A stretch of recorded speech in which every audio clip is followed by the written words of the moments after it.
tail wheel. There's some movers that you can actually rotate this thing from one side or the other. Turbine engine, it's got a jet engine in there.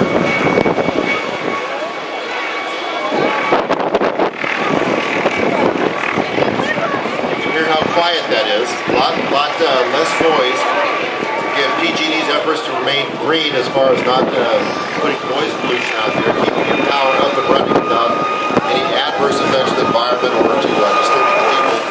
Beautiful helicopter.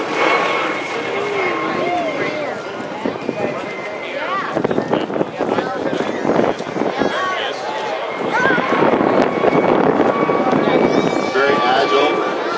I've actually seen NOTARs do aerobatics before the Reno Air Races before.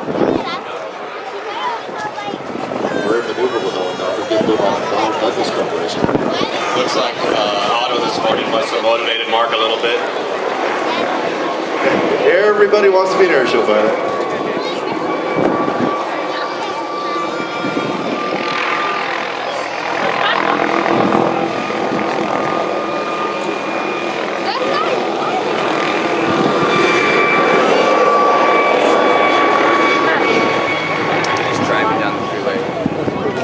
This isn't something you learn overnight, folks. This is an experienced pilot making it look very, very easy in some gusty conditions. Oh, they're the special photographers.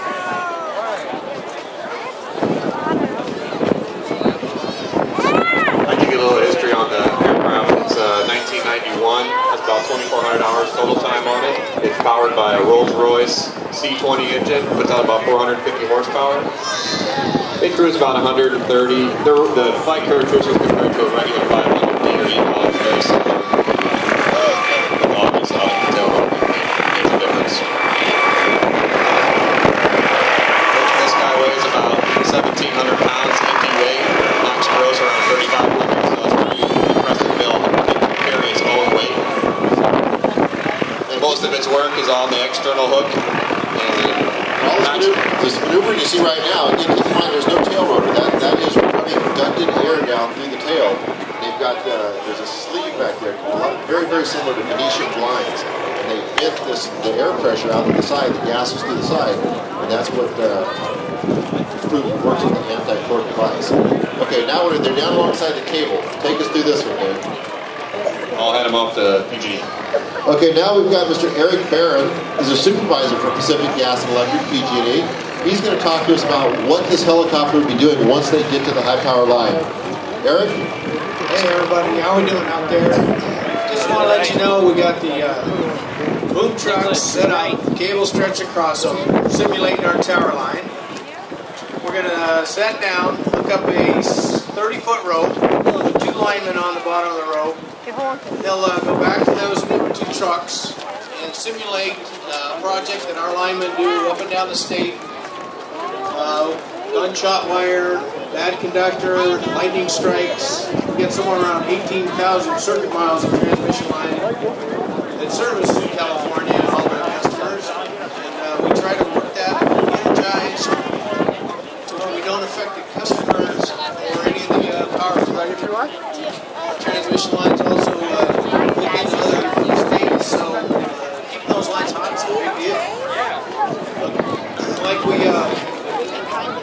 Like we said earlier, we developed this technique through International Brotherhood of Electrical Workers, Pacific Gas and Electric, some of the vendors across the state, PG&E, and a few others contract through the PG&E, and we train our linemen. They're all about 95 guys. They're skilled to go out and do what these guys do.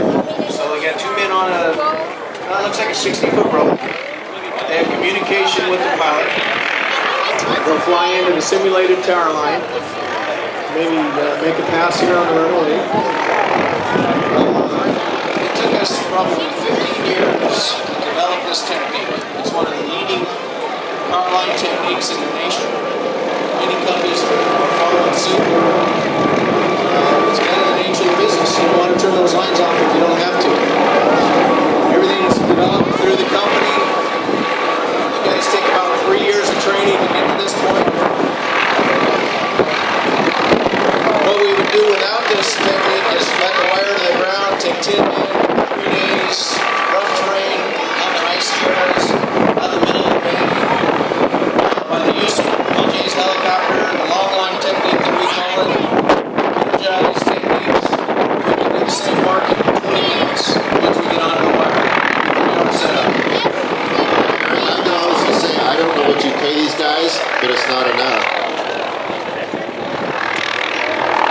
more thing you might want to take notice here. If you look at the pilot, different than the other guys doing the long line today, you'll see his white head sticking out the door. The door is removed. It's what's called vertical reference flying. He's looking outside, looking down while he's flying the helicopter at the same time. Watch the helicopter bob around up there, and then look at what the guys are doing. The helicopter's all over the place, and the guys are keeping moving. That is a truly skilled pilot. So with the two guys down on the road, they're talking to the pilot. They're giving them signals, and then signals, and verbal signals. Basically, one guy steadies the ship, the chair, and the other guy's working. Back and forth, constant communication, three-way communication we call it. Put the arm rod on, gunshot wires prepared, lines back in service. Took just that long.